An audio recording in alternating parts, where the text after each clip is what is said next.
가장 모범적인 가정. 왜냐하면 자녀를 3명이나 낳았기 때문에 2명은 못 나옵니다. 3명, 셋과 둘은 천지 차이죠. 그리고 이제 우리 혜림이가 웰컴 투 코리아 이제 완전체가 이제 된 것 같습니다. 다음 주는 어버이 주일인데 그래서 우리 교회 어른이신 원로 장로님 부부가 나오셔서 특송으로 하나님께 영광 올려드리도록 하겠습니다. 자, 옆 사람과 인사하겠습니다. 5월 가정의 달인데 이렇게 한번 서로에게 격려하겠습니다. 어제보다 오늘 더 사랑합니다. 인사하겠습니다. 어제보다 오늘 더 사랑합니다. 할렐루야. 오늘 함께 나눌 설교는 어떤 구조의 설교인가 하면 죽음을 앞둔 다윗이 자신의 일생을 단계별로 돌아보면서 시편으로 찬양하는 것을 설교의 기본 구조로 삼았습니다. 그리고 청중들이 각각 자신이 다윗의 입장이 되어서 또 공감대를 불러일으키게 하고 삶에 적용하는 데 도움을 주기 위해 다윗의 그 설교문을 4페이지 설교 작성문으로 만들었습니다. 그리고 각 단계별로 본문의 내용과 부합되는 시편을 주로 사용하면서 쉽게 이해하기 위해 성경을 세번역 성경으로 사용했습니다. 오늘 첫 번째 장면은 임종을 앞둔 다윗의 과거로의 여행을 떠나고 있습니다. 근심스러운 눈으로 자신을 바라보는 밧세바를 보는 다윗의 그 마음 또한 편치가 않습니다. 왜냐하면 전쟁터를 휘날리며 다녔던 적이 바로 엊그제 같은데 이제 자신의 몸 하나 제대로 가누지 못한 채 누워만 있는 자신의 나약한 모습 때문입니다. 이스라엘 왕국을 세워나가며 왕국을 하나님의 뜻에 맞추기 위해 최선을 다해왔지만 자신의 사후를 놓고 일어나는 분쟁들이 염려스러울 따름입니다. 하지만 적어도 오늘만큼은 자신의 인생을 한번 되돌아보고자 마음먹었기 때문에 조용히 눈을 감고 과거로의 여행을 떠납니다. 제일 먼저 떠오르는 것은 들판에 있다가 갑작스런 부름을 받고 사무엘 선지자로부터 기름 부음을 받았던 일이 마치 엊그제 일인 양 떠오릅니다. 들판에서 자유롭게 목동시절하던 그 시절을 벗어나 궁중의 악사가 되어서 궁중에 들어갔을 때 틈틈이 시를 짓고 찬양하던 일도 생각이 납니다. 시편 4편 1절을 세번역 성경으로 보겠습니다. 의로우신 나의 하나님, 내가 부르짖을 때에 응답하여 주십시오. 내가 공공에 빠졌을 때 나를 막다른 길목에서 벗어나게 해 주십시오. 나에게 은혜를 베푸시고 나의 기도를 들어주십시오. 6절에서 8절, 주님 우리에게 큰 복을 내려주십시오. 누가 우리에게 좋은 일을 보여줄 수 있을까 하며 불평하는 사람들이 많이 있습니다. 그러나 주님, 주님의 환한 얼굴을 우리에게 비춰주십시오. 주님께서 내 마음에 안겨주신 기쁨은 핵 곡식과 새 포도주가 풍성할 때 누리는 기쁨보다 더 큽니다. 내가 편히 눕거나 잠드는 것도 주님께서 나를 평안하게 쉬게 하여 주시기 때문입니다. 하나님의 말씀에 의지하여 통쾌하게 골리앗을 물리쳤던 일도 함께 떠오르고 힘들었던 시간을 인내하며 고생하다가 마침내 왕이 되어 승승장구했던 그 일을 떠올리면서 그는 자신도 모르게 미소를 짓습니다. 그리고 갑자기 눈물을 흘립니다. 왜냐하면 사울왕의 극심한 박해를 피해 다니면서 하루하루를 긴박감과 긴장감 속에 지냈던 일이 생각나서도 그랬지만 오히려 그 모든 일들을 겪고 평온했을 때, 너무너무 잘 나갔을 때, 모든 일이 잘 되고 있을 때 그때 하나님과 사람들 앞에서 죄를 짓고 자기 손에 피를 묻혔던 밧세바의 일이 떠올랐기 때문입니다. 그럼에도 불구하고 다윗은 평온한 얼굴로 다시금 자신의 과거를 떠올리며 마지막이 될지도 모를 노래를 부르기 시작합니다. 두 번째 장면은 마지막 노래의 시작입니다. 세상에 미련한 것들을 다 들어서 사용하심으로 세상에 지혜 있는 자들을 부끄럽게 만드신 하나님의 역설적인 사랑, 그 사랑을 일평생 노래하며 지내고 싶었던 것이 다윗의 솔직한 심정이었습니다. 하나님의 계심으로 인해 자신의 인생은 충만해졌고 행복해졌습니다. 그의 삶은 하나님 한 분으로 충분한 삶이었습니다.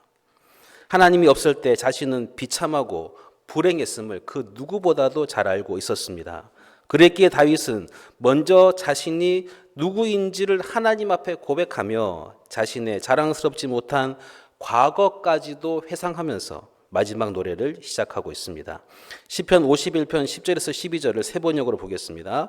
아 하나님 내 속에 깨끗한 마음을 창조하여 주시고 내 속을 견고한 심령으로 새롭게 하여 주십시오. 주님 앞에서 나를 쫓아내지 마시며 주님의 성령을 내게서 거두어 가지 말아 주십시오. 주님께서 베푸시는 구원의 기쁨을 내게 회복시켜 주시고 내가 지탱할 수 있도록 내게 자발적인 마음을 주십시오. 16절에 18절을 보시면 주님은 재물을 반기지 않으시며 내가 번제를 드려달라도 기뻐하지 않으십니다. 하나님께서 원하시는 재물은 찢겨진 심령입니다. 오 하나님, 주님은 찢겨지고 짓밟힌 마음을 멸시하지 않으십니다. 주님의 은혜로 시온을 잘 돌보아 주시고 예루살렘 성벽을 견고히 세워 주십시오. 성도 여러분, 여러분은 기도할 때 하나님을 어떻게 부르고 표현하십니까? 은혜가 풍성하신 하나님, 사랑의 하나님, 위대하신 하나님, 또는 거룩하신 하나님, 이 정도일 것입니다. 그런데 다윗의 시대를 보면 하나님을 부를 때 굉장히 다양하게 표현하고 있는 것을 볼 수가 있습니다.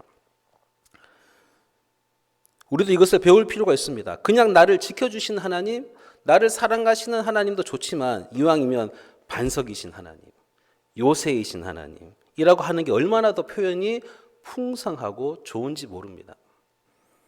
다윗은 자신의 삶 속에서 일어나는 일들을 보면서 늘 하나님을 생각했고 하나님을 그렇게 표현했습니다. 길을 가다가 어떤 성을 바라봤을 때 저 성은 굉장히 튼튼해서 그 어떤 적도 쳐들어오기 힘들 거야 라는 생각이 들 때 하나님을 생각한 것입니다.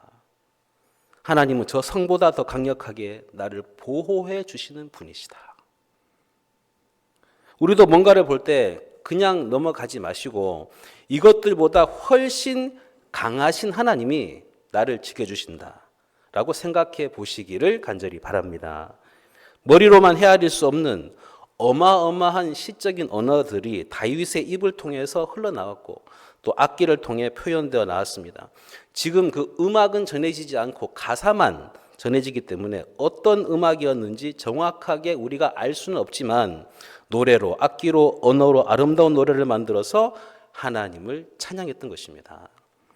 이렇게 다윗은 눈물과 고난과 넘어짐과 또 감추고 싶은 수치스러움까지도 전부 하나님을 찬송하는 노래로 표현했습니다. 그가 바세바와의 간음 사건으로 엄청난 죄를 짓고 회개하면서 시편 51편과 같은 노래를 지어 불렀습니다. 자신에게 너무너무 수치스러운 일이었지만 그것을 드러내며 백성들에게도 공개적으로 부르도록 했습니다. 그럴 정도로 다윗은 항상 하나님을 찬양하는 사람이었습니다.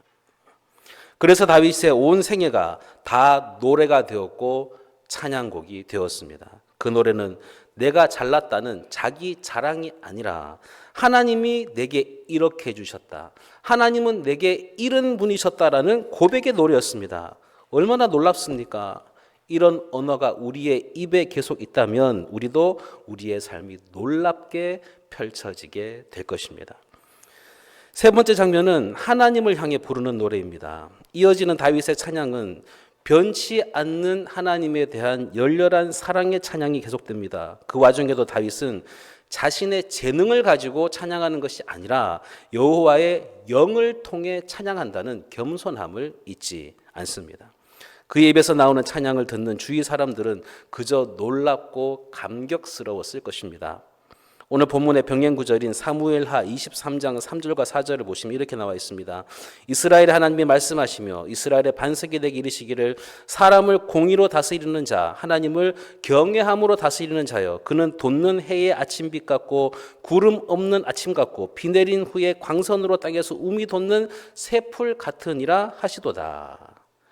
다윗은 하나님께서 애굽에서 종살이하던 이스라엘 민족들을 구원하시고 그들의 피난처와 보호자가 되신다는 사실을 드러내고 있습니다. 이어서 다윗의 입을 통해 하나님께서 하신 말씀이 드러나는데 그 내용은 이상적인 통치자는 어떤 사람인가? 이상적인 통치자의 모습과 그 이상적인 통치자가 다스리는 나라에 대해서 말씀하십니다. 지금 우리나라도 대선을 앞두고 있는데 하나님께서 말씀하신 이상적인 통치자는 어떤 모습일까요? 오늘 집사님이 기도하신 것처럼 그런 사람이 되어야 하지 않겠습니까? 하나님이 원하시는 통치자는 위로는 하나님을 경외하고 아래로는 사람들을 공의로 다스리는 통치자입니다. 이런 통치자는 돋는 해의 아침빛 같고 구름 없는 아침 같고 움이 돋는 새 풀과 같다고 말씀합니다. 돋는 해의 아침빛은 짙은 어둠 속을 뚫고 솟아나는 태양빛과 같이 어둠으로 가득한 이 세상을 밝게 비추는 것을 의미합니다. 또한 구름 없는 아침에서 구름은 어두움과 억압을 의미하는데 구름 없는 아침은 어두움과 억압이 없는 맑은 상태를 의미합니다. 그리고 움이 돋는 새 풀은 싹이 자라나기 시작한다는 의미로서 새로운 생명력을 상징합니다.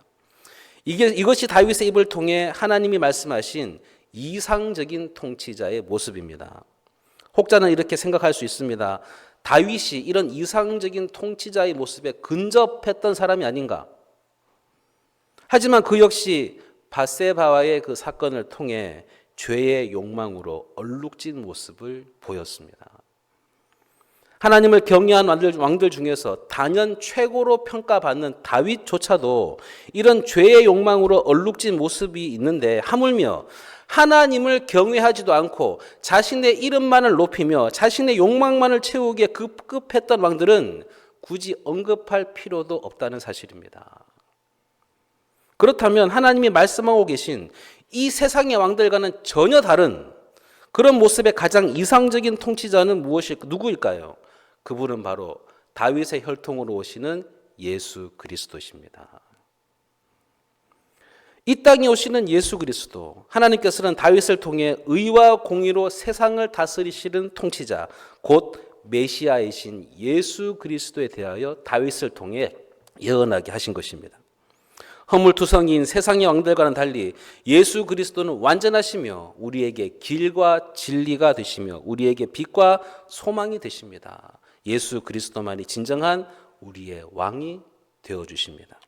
그러므로 우리는 진정한 왕이신 예수 그리스도를 중심에 모시고 그분의 통치 안에 그분의 말씀 안에 거하는 삶을 살아가야 합니다.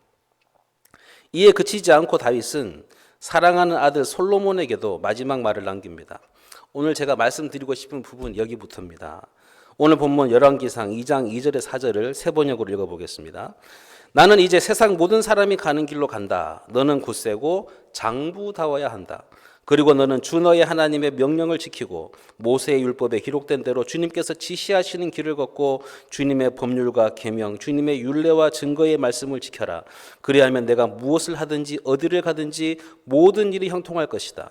또한 주님께서 전에 나에게 내 자손이 내 앞에서 마음과 정성을 다 기울여서 제 길을 성실하게 걸으면 이스라엘의 임금 자리에 오를 사람이 너에게서 끊어지지 않을 것이다 하고 약속하신 말씀을 이루실 것이다. 다윗은 다 아시다시피 최소한 자녀 교육에 있어서만큼은 실패한 사람입니다. 자녀 교육에 있어서만큼은 소홀했던 사람입니다. 그래도 인생의 마지막에는 자신의 아들 솔로몬을 위해 중요한 말을 남기고 있는 것을 보게 됩니다. 여러분도 다윗의 유언을 참고 삼아 마음에 늘 정리를 해 두시며 살아가시기를 바랍니다. 유언은 임종 전에 남기는 말이라고 할 수 있는데 그래서 유언은 자신의 인생 전체를 통하여서 가장 중요한 부분을 말로써 남기는 것입니다. 다윗은 자신이 세상을 떠날 때가 가까워졌음을 깨닫고 아들이자 왕국의 후계자인 솔로몬에게 유언을 남깁니다. 그가 남긴 유언이 무엇이었을까요? 마지막 유언이 뭔가 하면 훌륭한 왕이 되려면 하나님의 말씀대로 살아야 한다는 것이 첫 번째입니다. 하나님의 명령을 지키고 그 길로 행하면 형통할 것이며 대대로 자손들이 왕위에 오를 것이라고 교훈합니다. 다윗의 시편 중에서 특별히 말씀에 관한 시편이 시편 19편과 요즘 우리가 새벽마다 묵상하는 119편의 말씀입니다. 시편 119편은 하나님의 말씀에 대하여 그리고 그것을 지키는 것에 대해서 성경에서 가장 긴 무려 176절을 기록하고 있습니다. 그래서 시편 119편은 우리가 마치 위급할 때 119를 부르는 것처럼 시편 119를 읽으면 괴롭고 외롭고 힘들 때 무려 176편이나 되는 긴 절을 다 읽기도 전에 이미 우리 마음에 평안이 찾아오게 되고 어떤 분은 이미 잠이 들어 있는 것을 보게 될 것입니다. 다윗의 표현대로 말씀은 우리 모두에게 삶의 등대이고 빛입니다. 가장 유명한 말씀이 그 말씀이잖아요. 시편 119편 105절.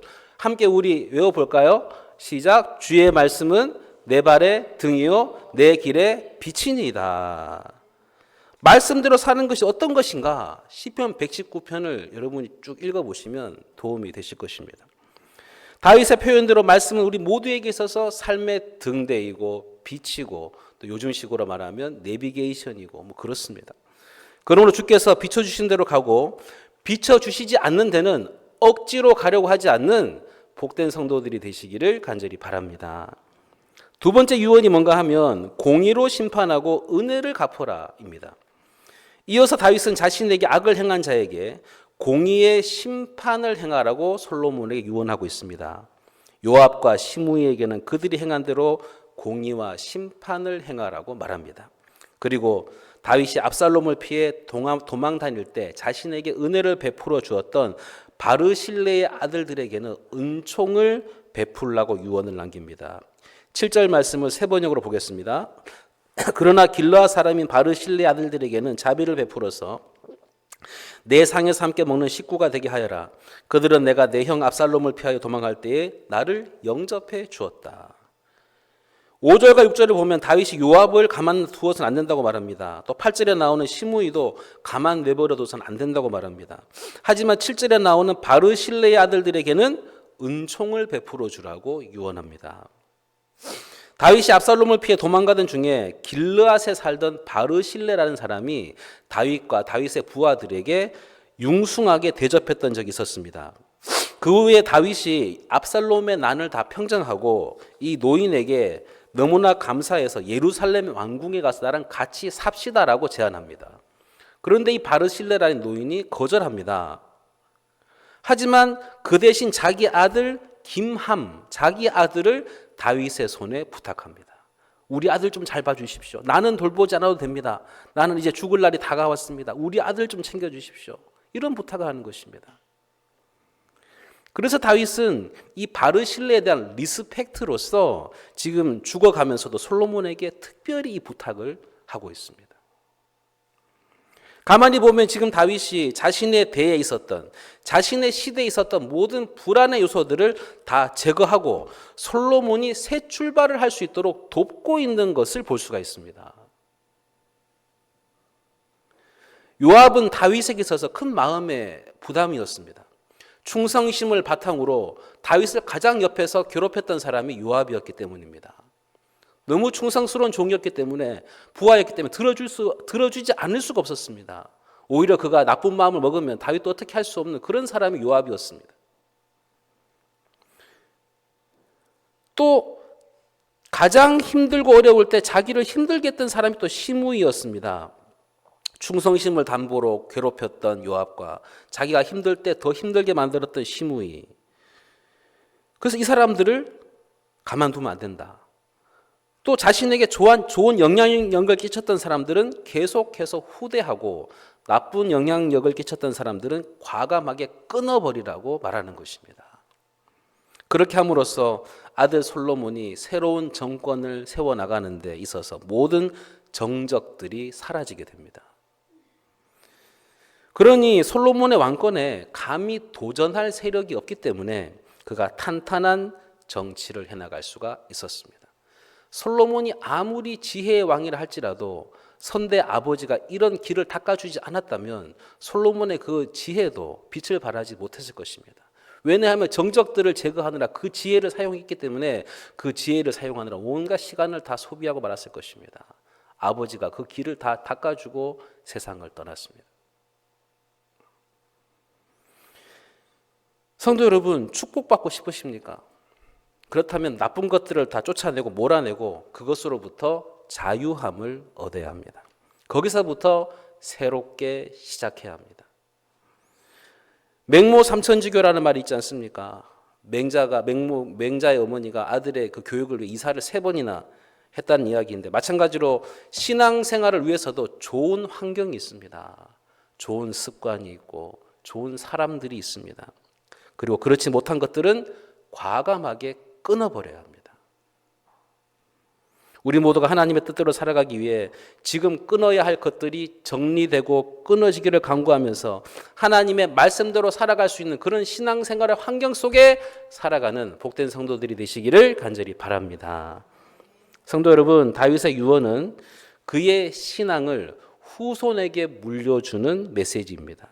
중요한 메시지입니다. 그는 자신이 왕으로서 이루고자 했던 일들을 단순한 정치적인 업적이나 승리에 두지 않았습니다. 대신 그는 하나님의 뜻을 따르며 하나님 안에서 의롭게 살기를 원했습니다. 이런 면에서 다윗은 예수님을 예표하는 사람입니다. 왜냐하면 하나님의 일을 세상의 방식으로 하지 않고 하나님의 뜻에 따라 행동한 지도자였기 때문입니다. 우리도 그의 신앙을 본받아 하나님 앞에서 진실하고 의로운 삶을 살아가시기를 간절히 소원합니다. 오늘 마지막 장면은 마지막 노래를 마치고 있습니다. 일찍이 부름받아 파란만장한 삶을 살았던 다윗 왕은 언제나 하나님을 향해 찬양을 잊지 않았던 사람이었습니다. 왕권을 행사하면서도 다윗은 자신이 아닌 하나님만이 유일한 왕이시며 자신은 단지 기름 부은 받은 종에 불과하다는 사실을 그 순간까지도 잊지 않았습니다. 노년에 이르러서도 여전히 그 사실을 기억하며 하나님을 향한 깊은 사랑을 고백하는 모습을 볼 수 있습니다. 이런 다윗의 간절한 마음을 아시고 하나님은 그의 간구에 응답하시며 약속을 보증해 주십니다. 하나님과 다윗 사이에 그리고 사랑하는 아들 솔로몬을 위하여 불렀던 그의 마지막 사랑의 노래는 이제 점점 끝이 보입니다. 마지막 노래를 부르는 다윗은 점점 기운이 빠져가는 것을 느낍니다. 항상 자신의 틈을 노리는 악인들과 악행에 대한 경계를 마지막으로 다윗은 그 어느 때보다 평온한 얼굴로 영원한 하나님을 만날 그 순간을 그리며 눈을 감습니다. 자신이 목동 시절 큰 소리로 늘 불렀던 그 감사 찬양을 마음속으로 남아 끊임없이 부르며 사랑하는 하나님이 기다리시는 천국을 향해 조용히 그리고 평강 가운데 눈을 감습니다. 시편 23편을 우리가 세 번역으로 읽어보겠습니다. 글자가 보이시면 같이 읽어보시면 좋겠습니다. 시작. 주님은 나의 목자시니 내게 부족함이 없어라. 나를 푸른 물밭에 누이시며 쉴 만한 물가로 인도하신다. 나에게 다시 새 힘을 주시고 당신의 이름을 위하여 바른 길로 나를 인도하신다. 내가 비록 죽음의 그늘 골짜기로 다닐지라도 주님께서 나와 함께 하시고 주님의 막대기와 지팡이로 나를 보살펴 주시니 내게는 두려움이 없습니다. 주님께서는 내 원수들이 보는 앞에서 내게 잔치상을 차려주시고 내 머리에 기름 부으시어 나를 귀한 손님으로 맞아주시니 내 잔이 넘칩니다. 진실로 주님의 선하심과 인자하심이 내가 사는 날 동안 나를 따르리니 나는 주님의 집으로 돌아가 영원히 그곳에서 살겠습니다. 성도 여러분, 다윗은 자신의 신앙을 후손들에게 물려주고자 했습니다. 그의 마지막 유언은 단순히 왕국을 어떻게 다스릴 것인가에 대한 문제가 아니라 하나님 앞에서 의롭게 살고 하나님의 뜻을 따라 살아가라는 것이었습니다. 이 신앙의 유산은 오늘날 우리들에게도 중요한 가르침을 줍니다. 하나님 앞에서 의롭게 살며 하나님의 말씀대로 사는 삶이야말로 진정한 승리와 평안을 가져다 주는 길인 것을 다윗의 유언을 통해 우리는 다시 한번 깨달을 수가 있습니다. 사랑하는 여러분, 오늘 우리도 주의 말씀을 주야로 묵상하고 지킴으로 하나님과 동행하시기를 간절히 바랍니다. 또 내가 먼저 다른 사람에게 은혜와 사랑을 베풀어 살아감으로써 하나님께 은혜와 복을 받는 복된 성도들이 되시기를 간절히 바랍니다. 다윗처럼 신앙의 유산을 후손들에게 잘 전수하여 주어서 천대까지 복을 누리는 믿음의 명문 가정들이 되시기를 예수님의 이름으로 간절히 축원합니다. 기도하겠습니다.